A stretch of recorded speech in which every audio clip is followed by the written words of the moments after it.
From broke to boss, I flipped the script. Super Trucker Podcast got me fully equipped. Left the noise behind, now I'm stacking green. Voyager Nation made me live the dream. Trucking is dead.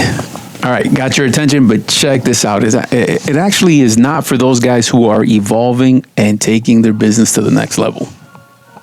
One of the biggest challenges that happen is that trucking, like, for example, if we take 2020 rates, right, all the pandemic and all that good stuff, a lot of guys think that that's it. That's as far back as trucking goes. But if you really look at historically trucking, we've been solving the same problems. We've been having the same issues before any of us got even into trucking. Yeah, realistically, in my opinion, it's a very predictable business.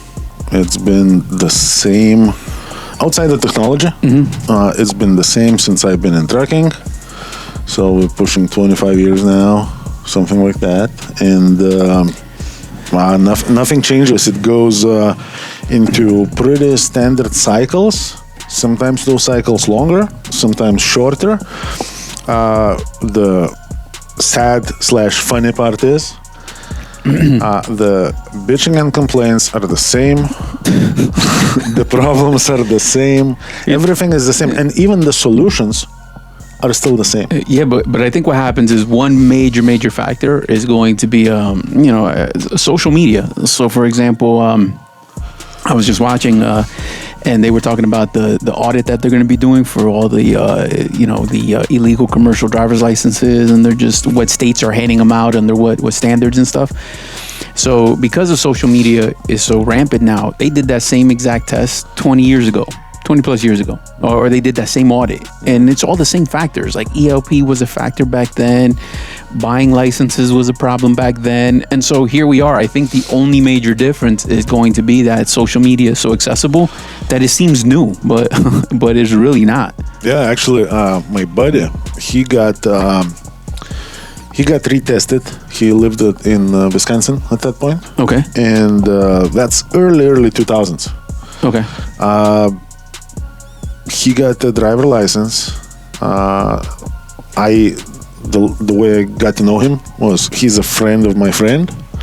So my friend asked me to help him out with training. Mm-hmm. So I kind of once he got the CDL, I got him hired in the company that I worked with as an owner-operator, and we drove as a team for a little bit to kind of help him to get to know the business. Yeah. Yes, and to get comfortable in the truck, not just for a test, but driving a truck for real, real world.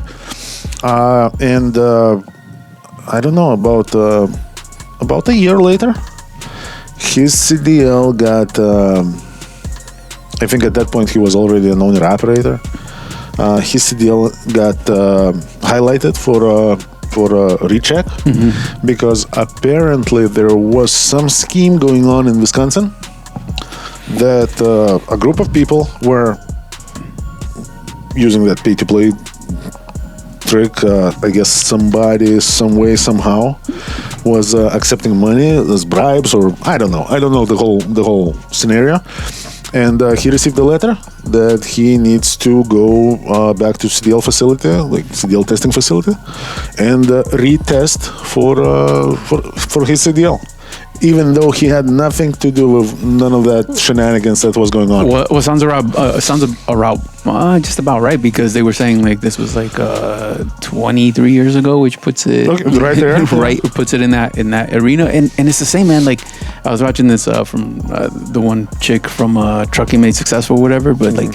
Yeah, so people would, 700, bad CDLs come out of Florida, and then the guys would transfer them somewhere. But my whole point is, even back then, states were also offering like the test, the written test with a translator, so you can take you and in whatever language you want. So the whole point being is like, man, a lot of this stuff has been going on for decades. It's just that I think social media highlights it, and I guess you can stay, I guess you get notified on changes and stuff like that, but at the end of the day, it's been going on for so long, it just feels new. So anybody jumping into the business, you think it kind of just went to shit a little bit in the recent years, but not that it is shit, it's just something that's been plaguing us for a long time. So it's the same with the rates. They go up and they go down. And I don't know, man. You got people looking for immunity on all of this shit, but it's just part of the game. That's the way I see it. I kind of heard that theory about why there are so many like events in the world. And the comparison was that in reality, there are no like endless amounts of like bad events going on. The only difference is that right now, everybody walks around with a camera in their hand. Yeah. So any little thing is right away being filmed, photographed, commented on, uploaded to social media, available for millions and millions of people to see. And let's just use something like, let's say the Titanic tragedy, right? And let's compare it to 9/11. Even though those are like different reasons, a lot of different things, right? But at the end of the day, imagine like 9/11. How many people back in the day already had like cameras? Yeah. That was right there in New York. Tourists, like everybody walks around with, let's say, not the phone, right, but at least with a camera. Yeah. 'Cause, I mean, they were flip phones, but yes. Yeah. This is why there was like abundance of like imaging, and the message ran around the world in probably minutes after that happened. Let's now use Titanic. Do you think in some like village of Vietnam, how many years passed from the event to the notification? Somebody learning about it in a deep jungle village in Vietnam? Or I would even argue this: how many people currently even aware of that, even after the movie Titanic and the whole 9 yards? You would go to that village and you like, ever heard of Titanic? And we would be like, what is that? Like some another sort of Snickers candy or something? Yeah. Right? So I think sometimes it's the same shit, different times, different measures, different technology, and in many cases, because like for example, I've been through many trucking recessions, so-called, right? Man, this one feels the worst. Because it's the longest. No, because it's right now. Yeah. Because I feel the pain right now. And is this really the worst? If I just put like dollar to dollar, mile to mile, issue to issue, we've probably seen worst.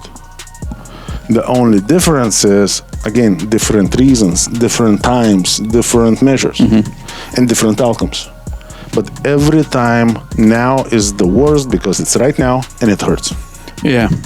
And you know, even when you're jumping on that social media stuff, like again, what we go through right now, that's where people are feeling the pain. It's kind of like what you were mentioning. Boom, you see a guy on freaking social media doing a U-turn, unfortunate accident and so forth. But you know, everybody's so quick to villainize trucking, right? But at the end of the day, back in the day, 20 years ago, they suggested that the issuing state of a commercial driver's license should be doing their due diligence to make sure the Social Security is right, that they're making a citizen. Like all the checks and balances was the suggestion to do. But then trucking didn't create these CDL licenses.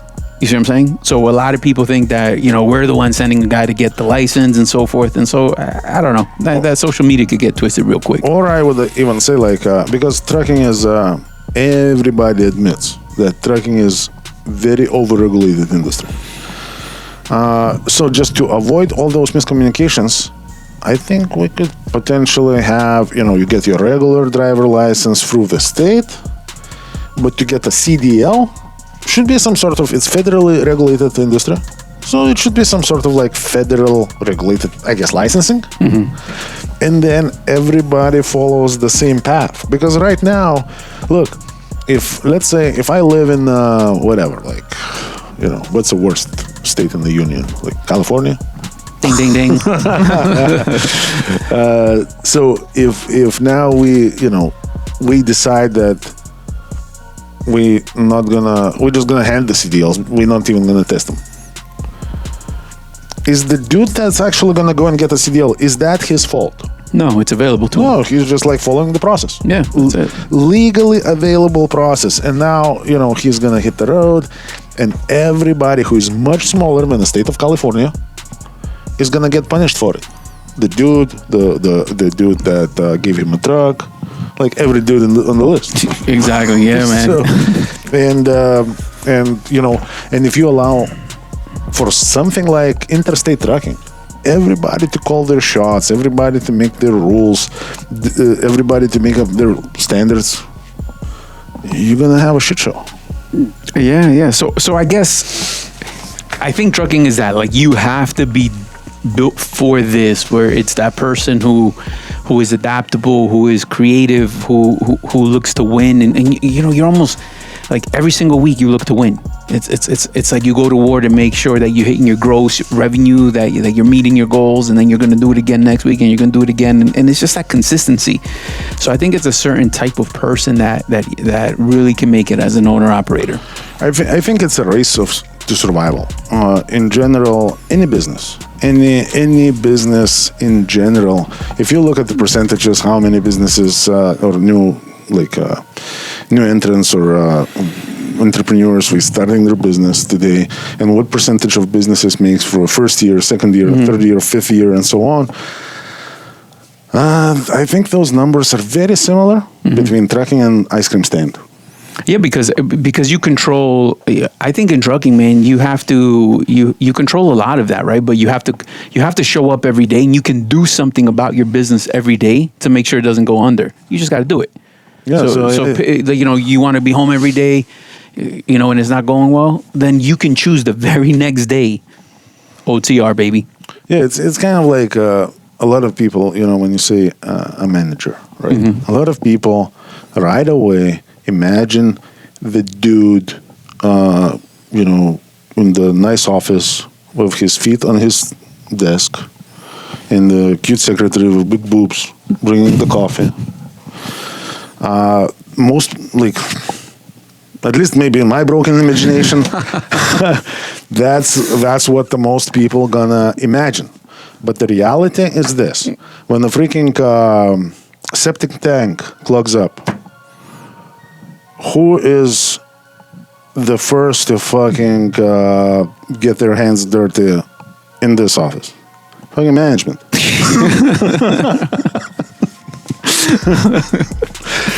So imagination versus reality, not compatible. No. So there you go. It's just, I think, you know, and I think that's a little tainted with like social media hype, and a lot of people, you know, go to school and get this degree, and like you're gonna be a manager, and a lot of that stuff is theoretical, but all of that just means, man, this is the people business. You're just managing people, and you know, it's like, if you don't do it, who will? Yeah, and like because for example, you know, like in this company, like it's not like we're not a septic tank company, right? We're a trucking company. So we have like professionals in dispatching and so on. You're not gonna send your dispatcher to figure out what's wrong with that septic tank, right? He's busy taking care of trucks. Yeah. It's management's job to make sure that everything fucking works, and you know, the business is positioned so everybody can do their job. Here we go. Yeah. So even, you know, like you would say, all right, who is the, you know, the dirtiest that fits that narrative, right? James, trailer mechanic. Yeah. But you're not gonna send James to deal with septic tank because he doesn't know about that shit. Neither do I.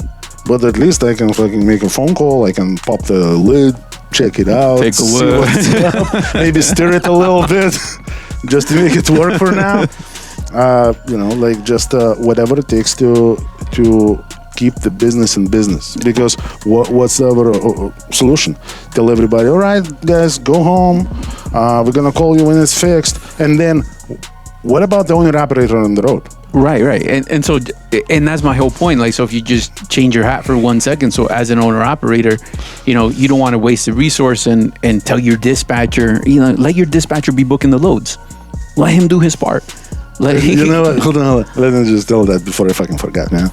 You know, like the owner operator, when we buy a truck and we say, like, I didn't buy a truck to work that hard. Right? Okay. So I can say, when I'm steering that shit in the septic tank, I should say, like, I didn't get here to fucking steer the shit, man. I came here based on the owner operator imaginations to swim in gold and drink champagne and have like probably multiple secretaries.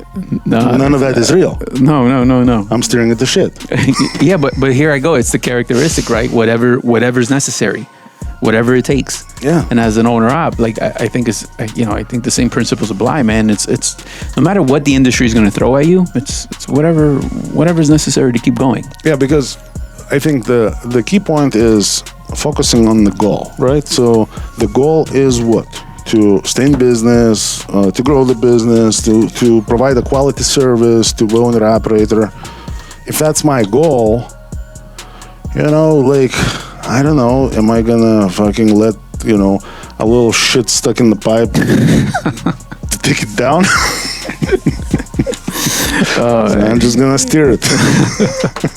All right, guys. So there you have it, man. It takes a certain individual to be successful in trucking, man. For real. Yeah. So it's not always gonna go your way. It's not gonna be all perfect. There are gonna be issues, challenges, situations. You're not always gonna win unless you call that a win. It just survival instinct, and it's how bad do you want it. Buying a truck is not the end of it. Actually achieving your life quality goals is probably it. Yeah, I would say it's much closer than just buying a truck. So if you're not there yet, if your imaginary goals does not fit the box of your reality right now, maybe you need to try harder. Yeah. Maybe you need to work harder. Maybe you need to do something slightly different. Is that gonna hurt your ego? I don't know how big is your ego, but at the end of the day, the name of any business is staying afloat, surviving, making things work, and so on. So, yep. Readjust, reinvent yourself, and here we go, guys. So if you are looking for a partner and you're an owner operator and things are not working out where you currently operate, give us a call at 863-342-5171. And we have plenty of perks that you can take advantage of and scale your business. Yeah, get a team behind you with people that are willing to do whatever it takes to stay in business. Here we go. All right, guys. Take care. Be safe. Talk soon. Yep. Operators looking for the best business owner opportunity, look no further. I got all the programs that are going to make you successful. Everything to operating from 2 different fuel cards, top of the line trailers with a maintenance program that is unbeatable, to plates, insurance, you name it, we got it. All you got to do is give us a call, 863-342-5171. Learn more and get started.